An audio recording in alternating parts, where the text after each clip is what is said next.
let's get this party started.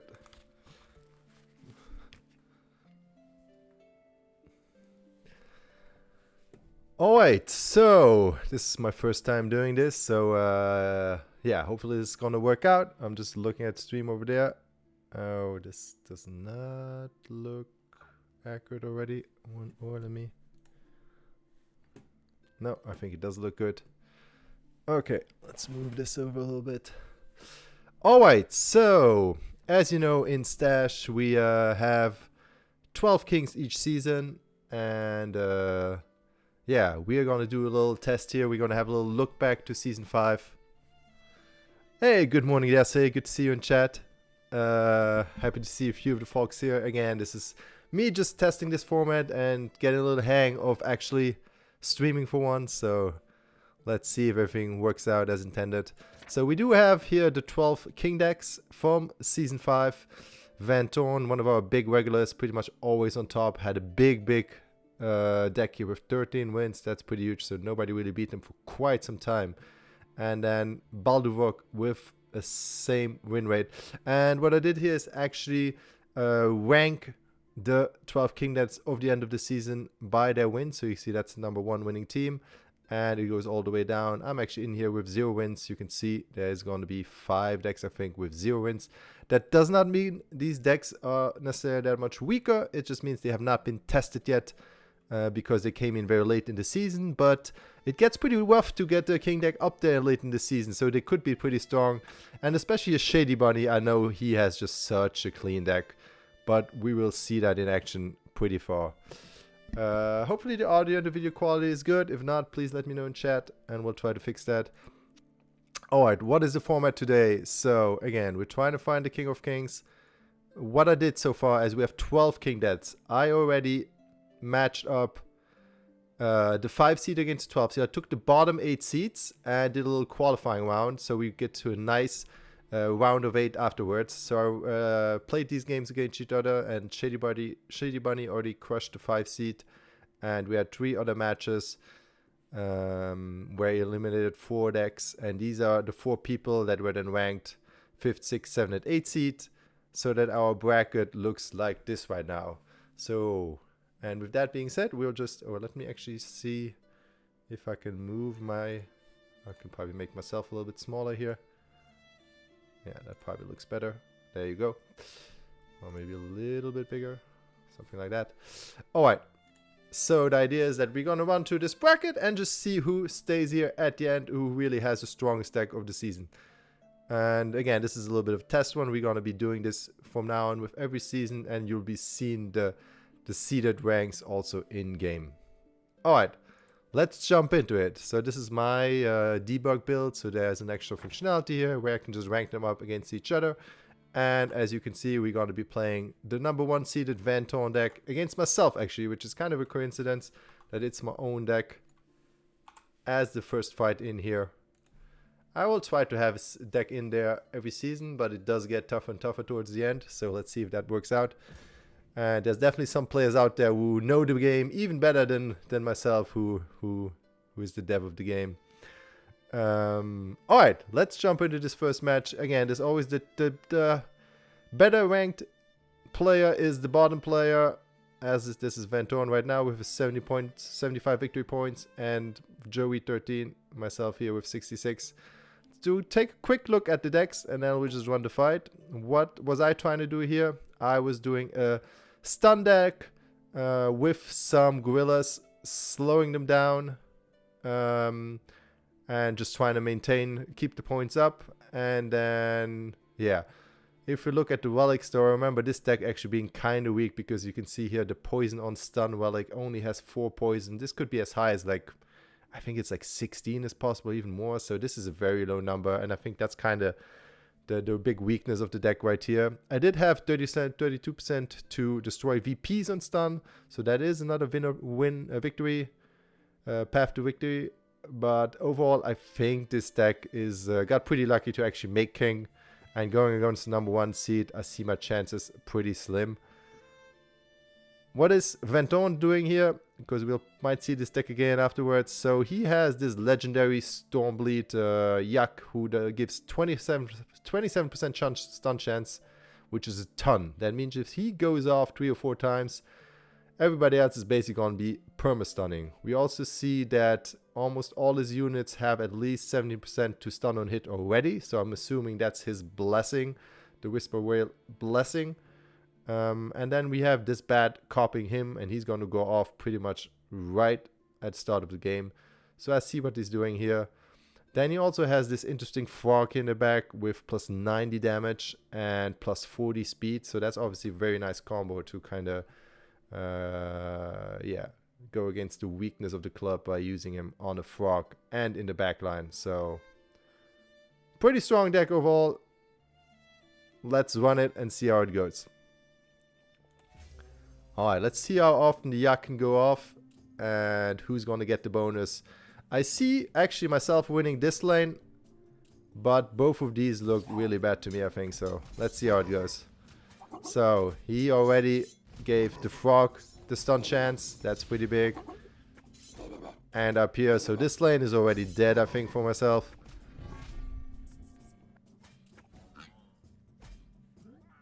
We can probably speed it up a little bit as we're going to have a few matches to get through. We did actually make it through the wall here, but as you can see here, both lanes seem to get crushed. And in the end, you can see that this is going to be a very clear victory. I actually managed to take down, as expected, this was a weak lane, so we took that one down, but a very clear win by Vanthorne in the #1 fight. So let's go back in here, put in the 1 seat here, put in Vanthorne, and keep moving. Next fight, we got Balduok, the #2 seed, against Kilv, the #6 seed. So let's see how that works out. We just put in #2 and #6, and we fight. Alright, let's see what they're trying to do. We have some very diverse decks here. Alright, so we have our first Hedgehog deck, which I think was probably one of the strongest builds that season. They did get nerfed in Season 6, so I expect them to do pretty well over here. This one is kind of interesting because he is linked, which means the Fox is gonna actually trigger faster than him, and the Fox is gonna use his mana. So I'm not sure this one really gets off too often, even though if this is Big Squirrel, then that could be enough to get him to go off, but I would be a little bit worried that this Hedgehog is just gonna give his mana to the Fox and never really get a chance to cast. This is a pretty huge line though. I really, really like him. He looks like he's gonna do pretty well, even though there's a major mouse here with 101 damage as well. Yeah, this is definitely a trickier matchup, tougher to predict. The Croc is gonna eat this cat pretty quickly, and I actually really like Kilf in this lane, I think. This is not that big of a shield. Overlay with your image would be better on the left. Alright, should I put my face on the left? Sure, why not? Let's put you right here and make you a little bit smaller. Why not? Yeah, and then... Oh, wow. Look at this little squirrel over there. He looks a little unsuspicious with his 35 damage, but he crits for 155 damage. And he has a natural crit chance of 30. And I assume, yes, he's still going to get 36% more to crit on ranged attacks from the relic. So he has a 66% crit chance, and it deals 155 damage. So I see him actually crushing this lane. Let's see where the VPs are at quickly. He has 21 of his VP in here as well. Well, that's... I almost want to give this to Kilv right now, seeing this squirrel just destroying his 21 VP over there. So, but I don't want to spend too much time on it, so let's see how it goes. Let's look at the first crit here. Yeah, he's sitting at 66% crit chance. And I think he's just gonna destroy this Hedgehog. How fast does he attack? 68 is a bit slow. Let's see when there was the first crit, and you see half the HP with one crit. He does get healed quite a lot because he is linked. As we can saw, I predicted the lion is very strong, so he is taking them down. Oh wow, the heals are just coming through, so they're huge. Alright, alright. So in the end, this was a very good defensive lane. The fox just kept healing him, and it was enough to survive the vicious attacks by the squirrel. And our 2 seed advances to the second round as well. There is a reason. If the decks have 13 wins, you really shouldn't estimate that. They have really been battle tested, and there's a reason why they're doing so well. So, alright, 3 against 7. How are we looking here? We got 3 against 7. The 3 seed still has 7 wins. I still think that's a really big number. I mean, I don't think I've ever had a deck that has 7 wins. So props to them, and let's see how he did it. Ooh, a very different deck again. Up here we just have the clearest crit build we've had so far in the game by Dead Boko. He's got, I'm sure, running exactly. Ooh, perfect. The perfect relic. 4 feral, all feral on top, including legendary, 32% crit chance. Plus, so these mice have like 100% crit chance on every other shot. And even the line here sits at almost 100%. There's something like 80% crit chance to start with. 99% crit damage, and we have an elven bow in the middle, only 30% damage, extra damage, so not that huge, but I do like his setup quite a lot. This is another deck where it's less clear what he's going for. It's a bit more of a mixed bag. It really comes down how his front line can survive. Man, this really shows you how difficult it is to judge these, because intuitively, I would give it to this. This deck is just very clear what it's trying to do. It is super well executed. He is only, no, yeah, he gives, depends if we can trigger him a few times. He has the mage set bonus to only cost 3 mana, so he's gonna go pretty fast. His shield wall does reflect a lot of damage, but they're all running into shields as well, so if you could swap positions here, I would like his spot a little bit better. But overall, I think, again, I'm giving it to the underdog. Let's see how it goes. It's always interesting to see what the landscape also looks like after all the buffs have actually applied. Look at this. Okay, we can slow down really fast when look at this. He got buffed to 1600 and over 1000 health, so that's kind of where the strength comes from. They have to get to a lot of damage here to beat anybody. And Panthers still do a ton of damage, and they have the crit as well with 50% crit, so this guy is gonna just rock too.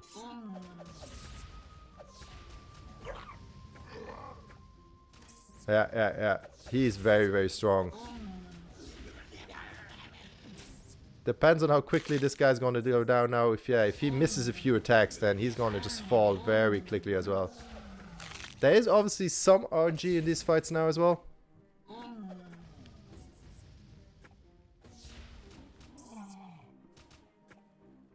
Alright, it's close fights. He just has the much bigger victory point pool as well. And he did get the mouse, so I think that could be the decisive hit right there. In the end, again, you see how difficult it is to predict, but the strong decks keep surviving. And again, we got the 3 seed moving on as well. And then the last fight, Kilf against Shadybunny. I think this is the biggest potential for an upset. Shadybunny's deck just looked so strong to me. I have been wrong every time so far, but let's keep going. But I'll show you what I mean about Shadybunny's deck. It's just like, and you can see, I mean, he's a professional card game player, and he was really into Stash, and I've seen how he does this, and he showed me some tricks even. So it was really interesting to see how he built it and how he got to this crazy performance. So what do we got? Let's start in the bottom dam. Some very tanky dudes. This guy is gonna trigger twice, so he's gonna gain 260 HP from the shield, and then I assume, oh no, not those. So he's gonna have a pretty big health pool. Then we have 37 frost damage. Owl, that's not really that strong. And even this guy in the back, oh, he does 90% crit damage. Plus 90% crit and 100% crit. That is pretty huge. But overall, it's only 63 damage. And it's on the boar. Boar stunned himself. So not the greatest setup. He is copying, potentially copying even the boar spell. So he would stun himself as well. He does have 150 crit damage. Which again, if he does copy the lion, this would be a beast. But again, really heavily relying on crossbows and crits. This is so far probably the biggest trend we've seen. That crossbows really were crucial. Crossbow with crit on ranged relic has been probably one of the strongest combos in the game so far. And then we got Shadybunny's build. Again, we got the shields to heal each other, so we remain a very strong backline. Then we have a Fox that heals for 37 and starts with 4 starting energy. So he's just gonna heal this Hedgehog every single turn for probably giving, look at this, 38% more. So over 100 every single turn he's gonna get healed for. And then 80% of that is converted into physical damage to all enemies. That is probably one of the strongest lanes I've ever seen, I think. Like, this is just going to do so much damage. He has an additional plus 42% heal efficiency. He gets heal efficiency here. And he gets healed 44 health. Oh, no, sorry. 70 health, 17 health every turn. But again, 42 plus 38. So it's 80% heal efficiency. So if I say 73 here, it's actually going to be like 140 or so. Then he's going to get healed another 37 each turn, each bunny trigger. Look, he starts with 5 mana as well, so he's just going to trigger super quickly as well. So I really feel like these hedgehogs are just going to pop off like crazy. So, and I've seen him actually win this deck, this king one, and he just destroyed the king deck there as well. So I kind of expect the same thing here. Let's look specifically at this yellow hedgehog and see the first time how he goes off and what he does to the enemy board.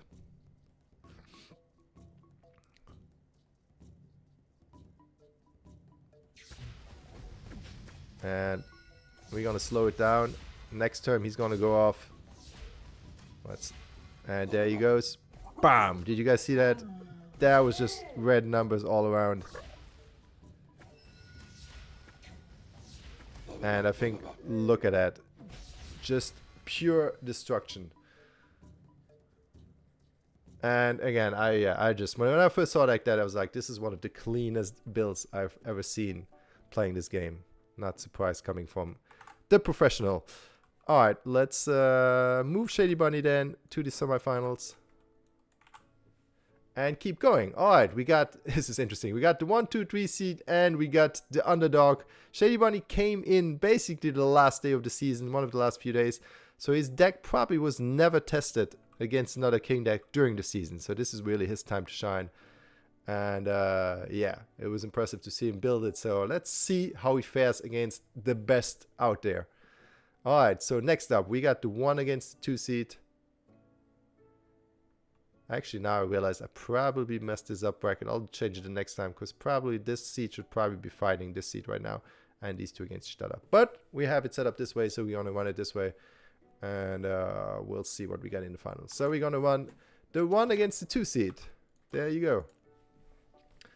So now it's all decks we've seen before. We're going to not waste too much time. We're quickly going to look at the matchups and see what happens. We did not talk about this snake earlier. I don't even think it died the last fight. It will definitely die this fight. It has only 38 defense and it only poisons for 14. So I actually don't see that having that big of an impact. Like late game, you need a lot more poison than this. This can be like 40 poison and you can trigger it 3 times in a row. Then we're talking snake damage, but not with a single 14 poison snake. We had this interesting lane where the hedgehog actually never goes off, but because of this super strong heal, which is going to trigger about every turn, and look at all these stats on the hedgehog. He can attack with his shield. He penetrates defense. He basically has like a double set bonus. I've actually never seen that. A shield that attacks and penetrates defense. So I'm actually definitely going to see Bulwark take this lane, but that's also Vanthorne's weakest lane, and he doesn't really have any VP in there anyways. It's going to come down for him for this lane. And yeah, this is going to go to Vanthorne. So looking at this right now, especially in the VP distribution,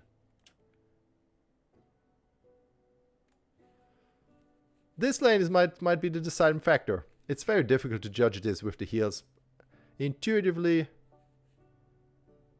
I would give it to Vanthorne here in this lane as well, but this is going to be the Joker lane. So this goes to the top, this goes to the bottom, and this for me is the deciding lane. Let's see how it goes. If anybody's in the chat, is everybody watching? We got at least one person watching probably. Huh? Maybe you can already see who you think is the favorite for the finals here. Alright, let's see if I was at least correct on the outer lanes. Alright, this went down pretty quickly, so that gives Vanthorne, I think, the big heads up already. We predicted this one correctly, for sure, because he's going down, and this lane is just pretty stagnant because he doesn't really have a ton of damage there. He slowly is winning it. Let's look, and he looks like he's gonna have enough time, so yeah. We predicted both of these correctly, and we predicted this one correctly as well, so the win goes with the massive VP bonus to Vanthorne again. So we have the #1 seed in our finals, not unexpectedly, but again, I think the big Joker, the big wild card in this setup is gonna be Shadybunny, and we're gonna see him go up against the 3 seed. Vanthorne deck is indeed crazy, yeah. Alright. Here we go. Again, I think Shadybunny's deck we talked through enough. We did not talk about this part. They still get 27% of all heals as elemental damage as well. Man, he's just like missing a thunder damage buff to have like the perfect lineup here. Because this is actually useless. Like if this was a thunder damage relic, man, it would be next level again. But they're getting sealed so much that this will actually turn into a ton of damage as well. Again, every heal, 37 heal, 140 and 27% of that. So he gets like 30 thunder damage every turn from just being healed as well. Alright, and then we had this a bit more random deck. I mean, it does definitely do crit stuff, but I feel like the damage on heal is second. So every heal that the Hedgehog receives is counted. You can see the counter just above the card there. And then overheals count as well. So if he's healed for 400, he's going to deal 80% of that as physical damage to all. This 80% is like, that has to be a unique card. It's almost impossible to get. So yeah, he might even have to have some consumables on there as well. So it's, yeah, I've never seen 80%. Like this should be something like, you know, even these 40% are huge. So, but yeah, like I said, the Hedgehog did get a little bit nerfed after this as well. So I think this is mostly in the end. Oh, the thunder damage. Yeah, it stacks. Yeah, every time you get healed, it adds new damage to it. Yeah. Alright, let's see. Again, I don't see this deck surviving the onslaught of Hedgehogs over here, so let's see it happen. I'm definitely putting my money on Shadybunny here, even though he came in the 12th seed. We got all the buffs out. Oh yeah, he had the monstrous hippos. Let's see if they can stand us a chance then. But his wolves are actually really... And look at that. Crazy. Yeah, he even did 72 thunder damage on a hit there. So the hippos are surviving him for some time, but obviously all his damage is gone. I think that's really kind of like he just pops off and gets the backline so quickly that there's no damage left, because almost all of the king nets still have walls of shield ahead. So if you actually get to the backline and kill it quickly, then yeah, it's tough to really recover from that. And that's probably the biggest strength of the Hedgehogs. Alright, so we got our king match. Shadybunny, the 12th seed against the 1 seed. The 1 seed was kind of expected. I really think Vanthorne is deservingly maybe the best player out there. Like, he's just consistently up there with the best decks. Grats to him every season so far. And then Shadybunny, you know, came in and really studied the game and asked a ton of questions and made some really cool videos about it. And he was all about this king mechanic. And yeah, now we see him take advantage of this and fight to be the real king of Season 5. Yeah, this relic, I'm looking at chat right now. This relic is really what made heal builds a thing before the Hedgehog came live. Like, it was all about stacking additional elemental damage. Now with Hedgehog, you obviously have this version as well. So, do we see a chance of the Hedgehog surviving here? Him surviving the Hedgehogs. He has pretty low HP backline as well. So he only has to go of like 2-3 times. And that would mean they would have to get through this wall of shields. They do ignore, I think, the claws here. That's probably his biggest shot at actually getting through that. But I would like his chance a lot better if he had some magical weapons here. You see all of his enemies, all of his heroes tackle the front line. And he's basically a stun deck in a way. Like that slow build up stun deck. And if he doesn't stun, if he was attacking the backline and stunning those hedgehogs, I would actually think he has a pretty good shot. But this way, yeah, his backline is going to get melted pretty quickly. And I just think, even though he's the #1 seed, Shadybunny, I'm going to give it to him for this fight as well. Let's have it run a little bit slower maybe, so we see a little bit better what's going on. It does get messy at the end with these kick fights and all the big numbers. But he just has the cleanest setups here. It's like all the relics that you need. Heal, back end, bonus chance after heal. Gain more from healing. And he even gets 1 Kaiser unit. He has exactly 1 Kaiser unit. 50% more mana each turn. So that is perfect on his bunny as well. Alright. Oops. And this is when he's gonna pop off next turn. And then we see how these numbers change very quickly. Boom, there he was. And there again. Let's run it even slower. How are the health on these foxes? I mean, they're still healing himself, so. And with these shields, he healed each other as well. Vanthorne is definitely fighting, like he's surviving, he's hanging in there. But every time one of those nukes goes off, it just looks darker and darker. And it looks like it will actually be a clean sweep again.